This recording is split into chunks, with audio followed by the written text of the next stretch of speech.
قبل أن تبدأ التشطيب عليك مشاهدة هذا الفيديو لكي لا تقع في هذه الأخطاء.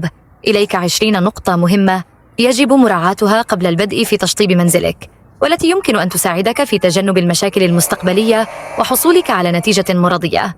التخطيط والتصميم. تصميم مفصل. احرص على وجود تصميم مفصل لكل غرفة يوضح أماكن النوافذ والأبواب والمخارج الكهربائية والسباكة. اختيار المواد. اختر مواد التشطيب بعناية مع مراعاة جودتها ومتانتها وملائمتها للاستخدام المنزلي. ميزانية واضحة. حدد ميزانية واضحة للتشطيب والتزم بها لتجنب المفاجآت. استشارة مختص. استشر مهندس ديكور أو معماري للحصول على نصائح حول التصميم والاختيارات المناسبة. الحوائط والأسقف. تحضير الأسطح. تأكد من تنظيف وتجهيز الجدران والأسقف قبل البدء في الدهان أو تركيب الألواح. عزل الرطوبة. قم بعزل الحوائط والأماكن المعرضة للرطوبة مثل الحمام والمطبخ.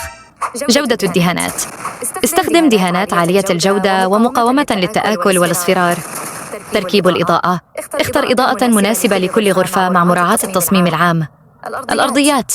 اختيار النوع المناسب. اختر نوع الأرضية المناسب لكل غرفة مع مراعاة الاستخدام والجماليات. التسوية. تأكد من تسوية الأرضيات جيداً قبل تركيب البلاط أو الباركيه. العزل الحراري والصوتي. قم بعزل الأرضيات للحصول على عزل حراري وصوتي أفضل. السباكة والكهرباء. شبكات السباكة. تأكد من جودة شبكات السباكة وتركيبها بشكل صحيح لتجنب التسربات. العوازل. قم بعزل المواسير لمنع التكثف وتقليل الضوضاء.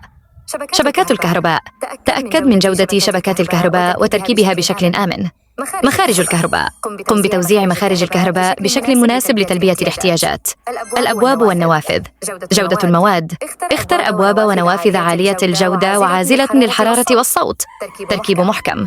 تأكد من تركيب الأبواب والنوافذ بشكل محكم لمنع التسربات. اللمسات النهائية. الأثاث والديكور. اختر الأثاث والديكور الذي يتناسب مع التصميم العام. النظافة.